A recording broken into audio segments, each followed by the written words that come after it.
Et puis, rebonjour. Alors, la vidéo que j'ai trouvée sur mon histoire animée, c'est ma mère a fait l'école à la maison, mais tout ce qu'elle m'a appris est faux. Bon, on va regarder ça maintenant. Mes parents ont refusé de nous envoyer à l'école. Tout ce qu'ils m'ont enseigné à la maison était faux. Je sais que beaucoup de gens se plaignent d'aller à l'école, mais j'aurais fait Comme n'importe ça. quoi pour y aller. Au lieu des devoirs et des exposés, j'ai été élevée comme une sorcière. Ouais, tout comme Harry Potter ou Sabrina. Oui, je sais que cela semble incroyable, mais toute ma vie était un mensonge. Voyez, mes premiers jours dans votre monde m'ont appris que je n'étais préparée à rien. Je sais que cela semble faux, mais vous n'imaginez pas la bizarrerie d'être élevée par une mère dans les bois. Vous ne croiriez pas comment j'ai troqué des potions magiques contre un diplôme universitaire. Quoi? D'où faire ça? Non! Mais d'où faire ça? D'où faire ça? D'où faire ça, un genre d'où faire un truc de potion juste pour avoir un diplôme pour l'université? Mais non! Mais elle est malade, la mère! Bon, continuons. Pris des décisions dont je ne suis pas vraiment fière. Je serais donc ravie d'entendre vos conseils ci-dessous. Veuillez écouter la fin avant de me juger pour ce que j'ai fait. Avant de me plonger dans toute ma culpabilité et mes regrets, n'oubliez pas d'aimer cette vidéo et de vous abonner à notre chaîne. Sinon, je vous jetterai une malédiction. C'est votre Oula! choix. Vous prenez le risque ou non. Et pour votre information, j'ai obtenu des notes incroyables avec les malédictions et des sorts. L'école n'a pas toujours été magique. Quand nous avions 7 ans, mon frère jumeau et moi sommes allés dans une vraie école. C'était à l'époque où nous vivions avec notre mère et notre père. Ils se sont beaucoup battus et c'était en fait assez effrayant pour nous les enfants. Nous nous attendions en quelque sorte à ce que nos parents divorcent. Je pense que tout le monde l'espérait. Ce à quoi personne ne s'attendait, c'est à ce qui s'est réellement passé. Tu vois, notre maman nous a raconté cette histoire folle sur la fin du monde. C'était une journée orageuse, et elle a dit que la foudre lui envoyait des messages disant que nous étions élus. Mon père a entendu et a rapidement dit à mon frère et moi d'aller au lit. Être dans une autre pièce ne nous a pas empêchés de l'entendre lui crier. Quoi? Oui, elle est sérieuse. D'où la foudre? D'où la foudre a dit que les deux enfants qu'on voit ici étaient élus. Non, mais non, une foudre, on ne peut pas te répondre ça. Mais non, non. C'est quoi cette malédiction? Non. Reprenons. Dessus et lui dire de cesser de faire la folle et de prendre ses médicaments. Il est entré dans la pièce et a dit à mon frère et moi que nous resterions avec nos grands-parents pendant quelques semaines, pendant que maman se ferait aider. Il ne savait pas que nous n'irions plus jamais chez nos grands-parents. Nous sommes allés à l'école le lendemain et avons été appelés au bureau du directeur en plein cours de mathématiques. Quand nous sommes arrivés, nous avons été surpris de voir notre mère se tenir là, avec un sourire sur son visage. Elle a dit qu'elle nous ramenait à la maison plus tôt. La suite, nous étions dans une voiture, mais elle n'a pas arrêté de conduire en passant devant chez nous. Elle nous a dit que nous allions dans une nouvelle maison, loin de quiconque pourrait nous blesser. J'ai besoin de vous former tous les deux, dit-elle. Nous avons des super pouvoirs et il est temps que tout le monde arrête de prétendre que nous n'en avons pas. Je ne vais pas vous mentir, mon frère et moi étions très excités. Qui n'échangerait pas une calculatrice contre une baguette magique? Après avoir conduit pendant quelques jours d'affilée et dormi dans des motels sales, nous nous sommes rendus au milieu de nulle part. Nous sommes allés à une cabane au milieu des bois et notre mère nous a poussés hors de la voiture. C'est là que nous vivrons à partir de maintenant, dit-elle. Je dois aller nous ravitailler, ne quittez pas la maison. Il y a un bouclier protecteur contre les démons. Des démons? Elle nous a jeté une clé et est partie. Est-elle folle? Demanda Brandon. Les démons ne sont pas réels. Juste à ce moment-là, nous avons entendu une sorte de hurlement venant des bois. Nous sommes entrés super vite dans la cabane et avons verrouillé la porte derrière nous. La cabane était très démodée. Il y avait des bougies et du bois de chauffage partout. Il n'y avait pas un seul téléphone ou interrupteur d'éclairage à trouver. Nous nous attendions à ce que notre mère soit de retour quelques heures plus tard, mais elle n'est pas revenue pendant 3 jours entiers. Nous avions la chance d'avoir nos sacs à dos sur nous, avec nos déjeuners toujours à l'intérieur, mais un sandwich au beurre de cacahuète et quelques bonbons gélifiés ne dure pas 3 jours. Quand elle est finalement arrivée, elle avait tout un tas de trucs avec elle. Bien qu'elle ait apporté des choses dont nous avions besoin, comme de la nourriture et du papier toilette, elle avait beaucoup d'articles intéressants avec elle. Elle avait des capes, des pierres précieuses, de longs bâtons et un chat noir. Quand nous lui avons demandé pourquoi c'était, elle nous a marmonné 4 petits mots. La classe est ouverte. Au cours des 2 années suivantes, Brandon et moi n'avons jamais quitté cette cabane plus de 2 heures. Nous avons passé nos journées à pratiquer les potions et à apprendre les sorts et les malédictions. Il y a même eu quelques fois où nous avons dû combattre les démons et parler aux fantômes. Comme il y a eu cette fois où nous avons passé quelques heures à poser avec nos baguettes magiques pendant un orage pour faire tomber la foudre. Une autre fois, nous avons utilisé un tableau Ouija pour contacter les fantômes. Assez cool, non? Eh bien, vous savez ce que disent tous les magiciens? La magie n'est jamais ce qu'elle paraît. Quand nous avions environ 16 ans, nous avons demandé à notre mère de nous laisser venir avec elle pour les courses. Nous lui avons dit que nous étions assez vieux maintenant et que notre père nous manquait. Elle nous a toujours promis que lorsque nous serions adultes, elle nous ferait découvrir le monde extérieur. 16 ans, ça nous semblait assez. Au début, elle a été très bouleversée et nous a accusés d'essayer de l'abandonner. Quand nous avons insisté, elle a crié en retour. Bien, j'essayais juste de vous protéger. Vous voulez tellement m'abandonner.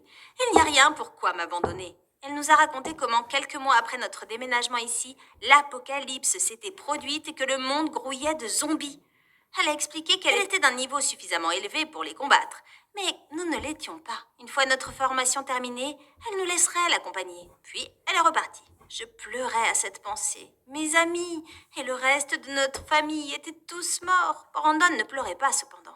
En fait, il avait l'air vraiment ennuyé. Il m'a dit qu'il ne croyait pas ma mère. Pour lui, après toute cette formation, nous étions prêts. Nous avons rempli nos sacs de fournitures, y compris beaucoup de cristaux et de baguettes. Nous avons suivi les traces de pneus laissées par notre mère. Cela a pris des heures. Mais nous sommes arrivés dans une petite ville. Il y avait des gens qui marchaient partout. Cela ne ressemble pas à l'apocalypse pour moi, dit-il avec méfiance. Il avait raison. Il semblait que les gens couraient partout pour vivre leur vie. Je ne sais pas, Brandon. Comment pouvons-nous en être sûrs? Nous avons décidé de faire bon usage de nos cours et avons sorti nos baguettes. Nous avons commencé à chanter des sorts. Tout le monde nous regardait. Cet homme plus âgé a essayé de nous approcher. Il était couvert de tatouages. Alors j'ai juste supposé qu'il était un gobelin ou quelque chose comme ça. Brandon et moi nous sommes retournés et lui avons jeté quelques-uns de nos cristaux. Va-t'en, sale bête! J'ai crié en lui jetant une améthyste à la tête. Il est tombé au sol et s'est mis à crier. Les gens ont commencé à nous poursuivre et nous avons essayé toutes les astuces du livre. À notre grande surprise, nos baguettes n'étaient pas aussi efficaces que nous le pensions. Finalement, 2 hommes en uniforme bleu nous ont plaqués au sol. Ça suffit! Donnez-moi ça! Non! Terminé!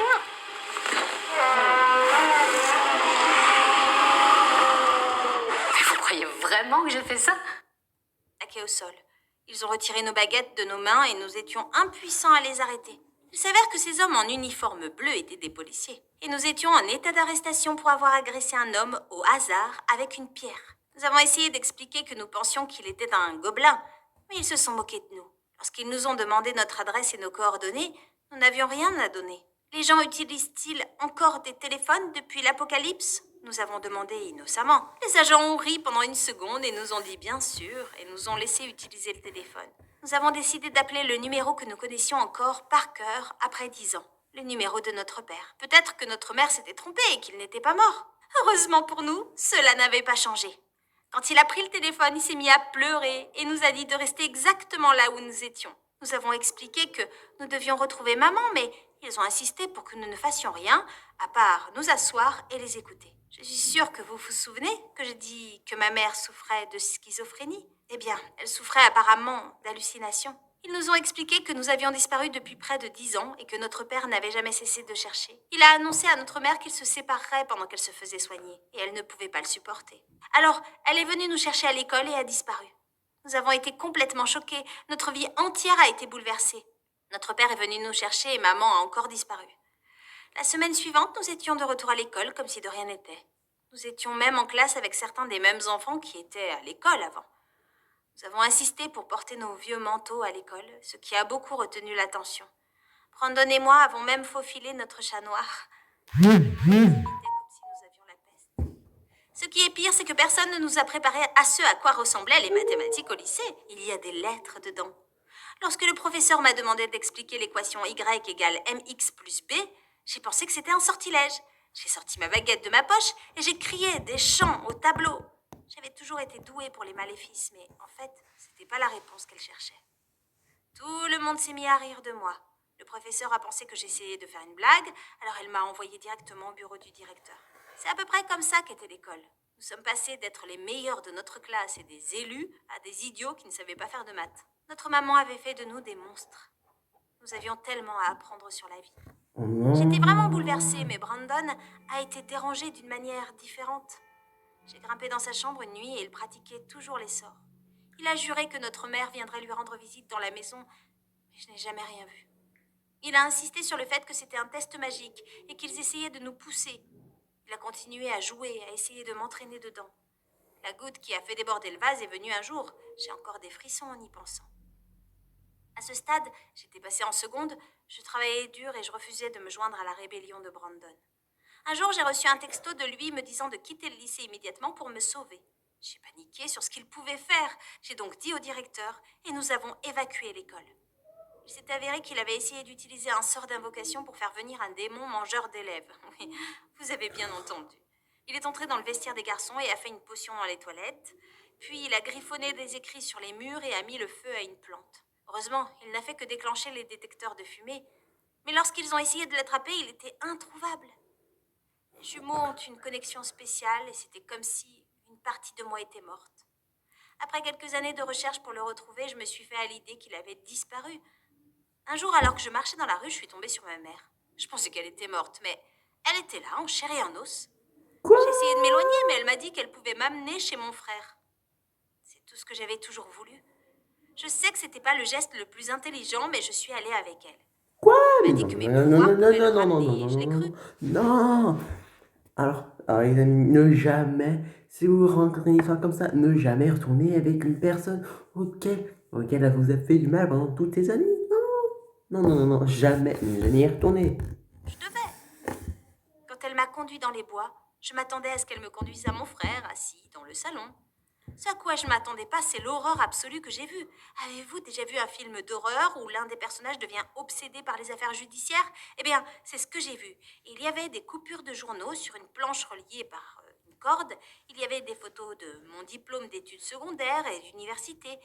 Et même des copies de mes notes. C'était tellement effrayant. Soudain, quelqu'un m'a attrapé par derrière. C'était mon frère. J'étais excitée au début, jusqu'à ce que je voie son visage. Des années de vie dans les bois l'avaient rendu fou et sale. Il avait du maquillage et était habillé comme un sorcier. Il a insisté sur le fait qu'il avait besoin de moi pour récupérer ses pouvoirs. J'étais la clé manquante. J'ai eu soudainement si peur. Dans le... J'ai Quoi? essayé d'expliquer que j'étais psychologue maintenant. Le fils, il a halluciné. Non, non, non, non, non, mais il a halluciné.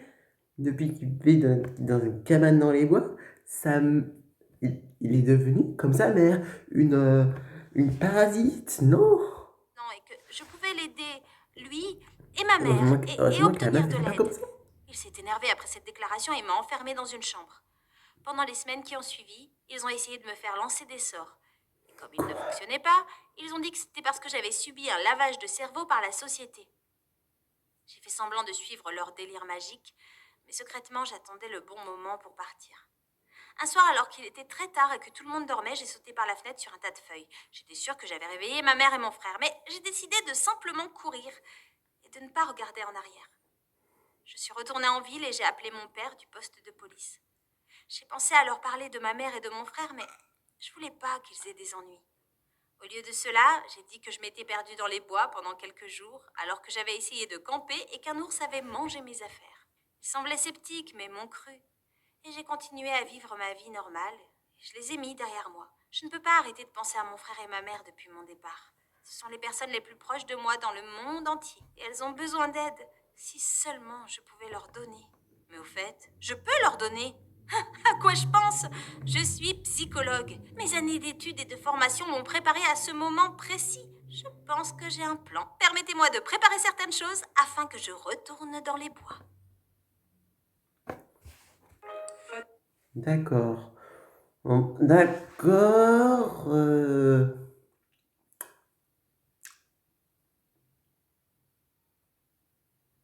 Eh. Cette histoire n'a rien à voir. Enfin, il n'y a rien à voir. Mais elle était bizarre, cette histoire. Bon, bah, je vous laisse avec cette vidéo. Allez, salut!